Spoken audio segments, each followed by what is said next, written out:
Assalamualaikum warahmatullahi wabarakatuh. Salam sejahtera untuk kita semua. Hari ini saya akan menjelaskan konsep dari percabangan di bahasa pemrograman VB.NET. Dalam hal ini nanti saya akan implementasikan menggunakan Visual Studio 2010. Oke, sebelumnya saya bahas dulu konsep dari percabangan. Percabangan atau penyeleksian kondisi, conditional statement merupakan suatu pernyataan yang menganalisa suatu keadaan dan mengambil keputusan berdasarkan pada hasil analisa itu. Inilah merupakan konsep dari percabangan. Hasil dari penyeleksian jika bernilai benar maka akan dikerjakan instruksi tertentu. Tapi sedangkan jika kondisi salah maka akan dikerjakan instruksi yang lainnya. Ini konsep dari percabangan. Untuk bentuk umum dari percabangan jika kita mengimplementasikan menggunakan VB.NET kurang lebih ada 5 struktur percabangan. Yang pertama struktur if then, cuman ini jarang banget kalau kita menggunakan struktur if then. Selanjutnya yang kedua struktur if then else. Yang ketiga nested if atau yang biasa disebut dengan if persarang. Selanjutnya khusus untuk VB.NET atau di bahasa pemrograman yang lainnya pun ada, kita bisa menggunakan struktur if. Kalau struktur if then biasanya bentuknya adalah horizontal dari atas ke bawah, tapi untuk struktur if kita bisa menggunakan dalam bentuk vertikal nantinya. Oke, selanjutnya yang terakhir kita bisa menggunakan struktur select case. Yang pertama saya bahas dulu tentang percabangan if then. Struktur if then disebut juga dengan branch struktur, merupakan struktur percabangan di mana suatu ekspresi akan dikerjakan bila kondisinya terpenuhi. Tetapi jika kondisinya tidak terpenuhi, maka ekspresi di dalam struktur if tidak akan dijalankan dan blok if akan dilompati. Setelah program akan melakukan tindakan berikutnya. Ini kalau menggunakan percabangan if then. Sekali lagi untuk yang percabangan if then ini jarang banget kalau di bahasa pemrograman. Kebanyakan memang mulai dari if then else biasanya. Bentuk umumnya contohnya seperti yang ada di depan ini, if kondisi, if buka kurung kondisi, tutup kurung then, baru nanti ekspresinya, ditutup dengan and if. Kondisi berisi perbandingan antara satu variabel atau konstanta dengan variabel atau konstanta lain dengan menggunakan contohnya tanda lebih kecil atau lebih besar atau sama dengan atau tidak sama dengan dari suatu keadaan yang akan menghasilkan nilai benar atau salah. Selanjutnya ekspresi rangkaian kode program atau blok program yang akan dijalankan jika kondisinya memenuhi syarat. Oke, contoh latihan seperti ini. Latihan percabangan if then nanti kita akan input nilai akhir. Contohnya ada dua text box di sini, ada 2 button, selanjutnya ada 3 label. Oke. Pada waktu kita isi nilai akhir, selanjutnya kita klik proses, maka akan muncul keterangannya. Contoh, kalau kita input angka 60, nanti akan muncul keterangan lulus. Tapi kalau kita input angka 55, dia tidak akan muncul keterangan. Kenapa? Karena ini strukturnya menggunakan if then. Langsung saja kita implementasikan menggunakan bahasa pemrograman VB.NET. Saya buka project yang sudah dibuat sebelumnya. Project sebelumnya kita buka. Tinggal saya buat form baru, klik kanan, add Windows Form. Oke. Otomatis dia akan membuat form kelima, karena sebelumnya cuma ada 4 form, ada form keempat. Oke, berikutnya kita desain seperti latihan 1, ada 3 label. Label 1, label 2, label 3. Terus ada 2 text box. Text box 1 dan text box 2. Selanjutnya ada 2 button, button 1 dan button 2. Oke, tinggal kita atur di propertiesnya. Teksnya percabangan if. Jika ingin lebih bagus fontnya, kita bisa rubah di fontnya, diklik di propertiesnya, selanjutnya saya perbesar. Nah untuk fontnya bisa kita ganti, contohnya ini Atau contohnya kita bisa ganti, contohnya jangan menggunakan outlook, kita gunakan yang standar saja.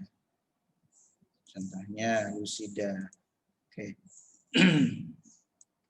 Contoh seperti ini. Selanjutnya label 2 saya ganti teksnya menjadi nilai akhir.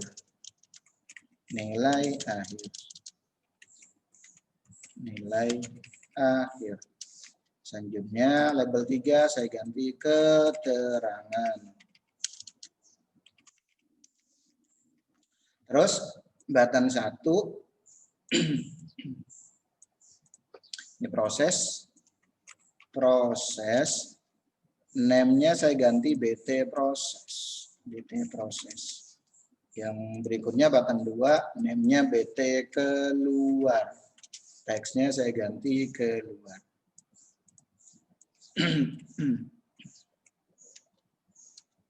Keluar. Oke, seperti ini. Baru selanjutnya tinggal kita buat source code-nya di button proses. Analoginya pada waktu saya isi di nilai akhir, pas diklik proses nanti akan muncul keterangan sesuai dengan penyeleksian kondisi.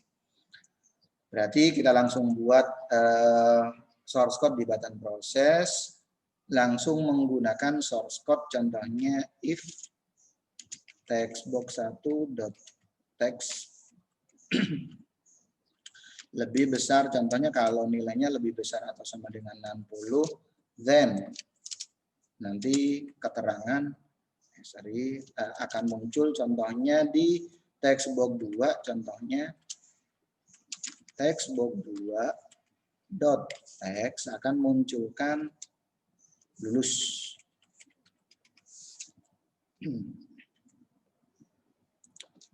Oke, cukup seperti ini saja. Selanjutnya untuk yang untuk yang lainnya, untuk yang keluar saya ngambil dari source code sebelumnya saja. Oke, selanjutnya tinggal kita rubah di project properties-nya. Startup form-nya saya jalankan yang form ke-5. Kita coba running. Oke, tampilannya kurang lebih seperti ini. Saya coba input angka 60 seperti yang tadi. Minimal kan 60 atau 65 contohnya. Pas diklik proses nanti akan muncul. Oke. Selanjutnya saya coba keluar lagi, saya coba running. Saya coba running lagi, contohnya seperti ini.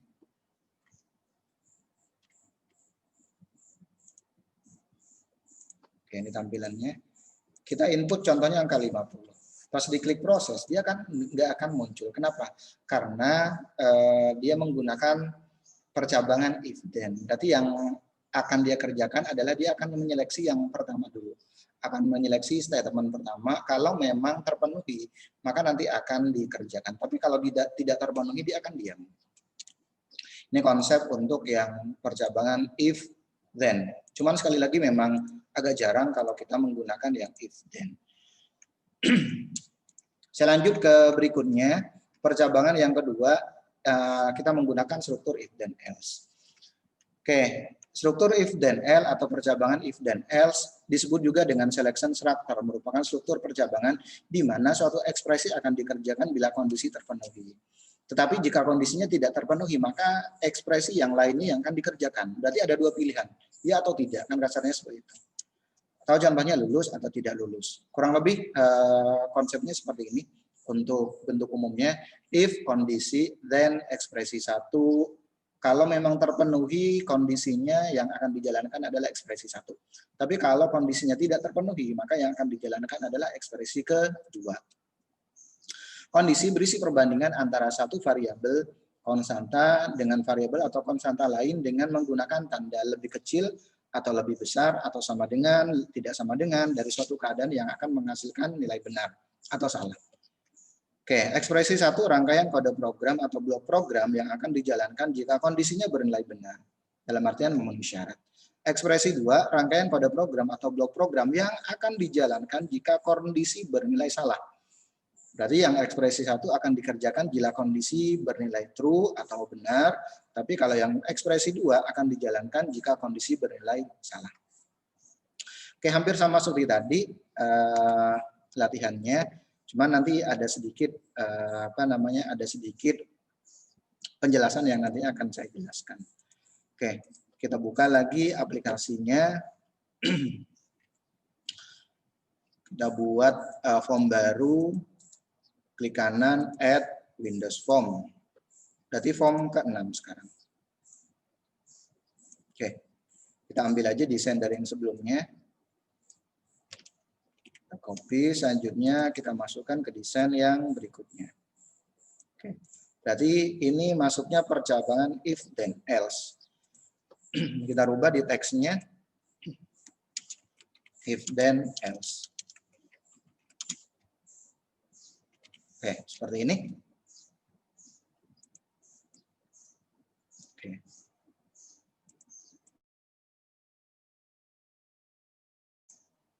Oke, selanjutnya tinggal kita lanjutkan sekarang di source code-nya. Source code-nya berarti diklik button proses, hampir sama seperti tadi, cuman kita harus membuat deklarasi variabel untuk menampung nilai, contohnya keterangan, contohnya, atau keterangan.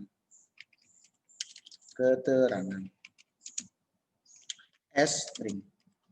Bisa menggunakan tipe data string. Selanjutnya baru kita bisa melakukan penyeleksian. If textbox1.text sama dengan atau lebih besar atau sama dengan 60, then baru di sini keterangan sama dengan lulus. Selanjutnya else. Nah, keterangan sama dengan tidak lulus. Keterangan sama dengan tidak lulus. Tidak lulus. Oke, contoh seperti ini. Baru selanjutnya setelah kita tutup dengan and if, baru nanti textbox2.text nanti diambilnya dari keterangan. Oke, kurang lebih seperti itu. Selanjutnya kita tinggal buat contohnya untuk yang button keluar. Oke. Selanjutnya tinggal kita jalankan. Sebelumnya tinggal kita rubah di propertiesnya, startup form-nya kita rubah ke form ke-6. Berikutnya tinggal kita running. Saya keluar dulu. Kalau dilihat dari source code-nya, berarti kan jika ingin lulus, untuk yang ke-6, jika ingin lulus berarti nilainya, nilai akhirnya 6, kalau di sini kan lebih besar sama dengan. Berarti 60, nilai 60 aja udah lulus. Tapi kalau di bawah 60, maka hasilnya tidak akan lulus. Saya coba running. Oke, ini kurang lebih tampilannya. Saya share screen dulu. Oke. Kita input contohnya nilainya yang pertama agar nanti lulus, contohnya nilainya 70. Pada saat saya klik proses, nanti akan muncul keterangannya lulus. Oke, tapi kalau seumpamanya saya input contohnya 50, nanti keterangannya tidak akan muncul keterangan tidak lulus. Berarti dia akan menyeleksi yang statement kedua. If textbox1.text, berarti kan syaratnya atau kondisinya if textbox1.text lebih besar sama dengan 60 jika kondisinya textbox 1 di sini nilainya adalah 60 ke atas, lebih besar sama dengan 60, berarti minimal 60 ke atas, maka nilainya keterangannya nanti akan muncul keterangan lulus. Tapi kalau seumpamanya kondisinya yaitu textbox1.text nilainya di bawah 60, nanti akan muncul keterangannya tidak lulus. Jadi kalau kondisi ini tidak terpenuhi, yang digunakan adalah statement kedua. Ini kurang lebih penjelasan dari struktur if then else. Oke, langsung saja. Oke, ini contohnya. Selanjutnya ada latihan 3 yang nantinya bisa kalian kerjakan. Oke, ini source code-nya sudah ada. Berikutnya ada latihan 4. Source code-nya sudah ada. Berikutnya ada kasus 1. Silahkan kalian cari source code-nya. Dan berikutnya kasus 3. Oke, demikian penjelasan materi pertemuan ini yang membahas tentang percabangan dengan menggunakan statement if then dan statement if then else. Mohon maaf kalau ada kata-kata yang kurang berkenan. Saya akhiri. Assalamualaikum warahmatullahi wabarakatuh dan salam sejahtera untuk kita semuanya.